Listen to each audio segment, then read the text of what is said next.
From friends to foes, the rise of two legends, Tupac Shakur. The name alone evokes a whirlwind of emotions, a poet, a revolutionary, a complex soul taken too soon. Then there's Biggie Smalls, the notorious Big, Brooklyn's finest storyteller. His flow, effortless and smooth, painted vivid pictures of street life. These two, giants in the world of hip-hop, were more than just rivals. They were once friends, their paths intertwined in the early days of their careers. Tupac, with his raw energy and politically charged lyrics, rose to prominence in the early 90s. His music resonated with the youth, particularly those marginalized and unheard. Biggie, on the other hand, captivated audiences with his laid-back demeanor and intricate rhymes, detailing the realities of life in the drug game. Their styles, though different, complemented each other, making their early collaborations a testament to their shared passion for the art form. They were two sides of the same coin, their music reflecting the struggles and triumphs of a generation grappling with societal ills. Tupac, the fiery activist, used his platform to challenge authority and shed light on injustice. Biggie, the master storyteller, provided a raw and unfiltered glimpse into the underbelly of urban life. Together, they represented the duality of the human experience, a potent mix of vulnerability and bravado. Theirs was a friendship forged in mutual respect and admiration, a bond solidified in the crucible of the music industry. Little did they know that their camaraderie would soon crumble, paving the way for a rivalry that would shake the very foundations of hip-hop. The year was 1994. Tensions were already brewing between the East Coast and West Coast hip-hop scenes. Media outlets, eager to capitalize on the rivalry, fanned the flames of discord, pitting artist against artist. It was against this backdrop of escalating tension that the incident that would irrevocably shatter the friendship between Tupac and Biggie occurred. November 30th, 1994. The Quad recording studios in New York City became the site of a shooting that would send shockwaves through the music industry. Tupac Shakur, arriving at the studio with his entourage, was ambushed and shot 5 times. He survived the attack, but the incident left him deeply shaken, both physically and emotionally. Immediately, suspicion fell on Biggie Smalls and his associates, although they vehemently denied any involvement. Tupac, convinced of their complicity, saw the shooting as a personal betrayal, a calculated attempt to silence him. The event marked a turning point in their relationship, transforming their friendship into a bitter rivalry. The shooting at Quad Studios was not just about bullets and bloodshed. It was a symbolic clash, a microcosm of the larger East Coast-West Coast rivalry that was gripping the nation.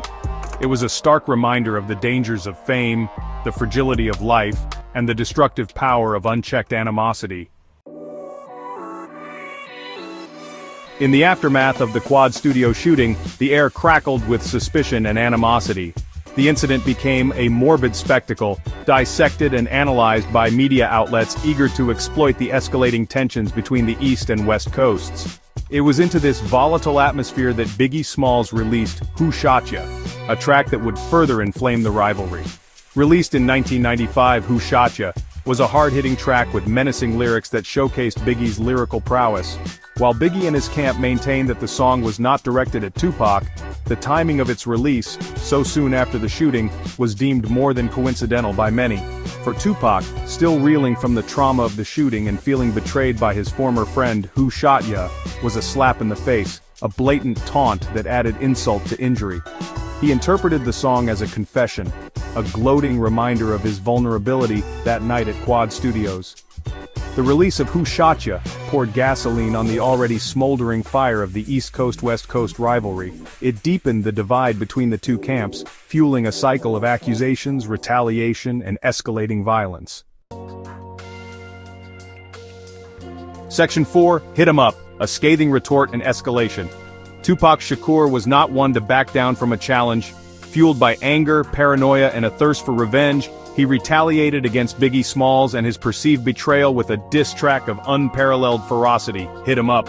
Released in 1996, the song was a sonic assault, a no-holds-barred verbal attack that left no room for misinterpretation.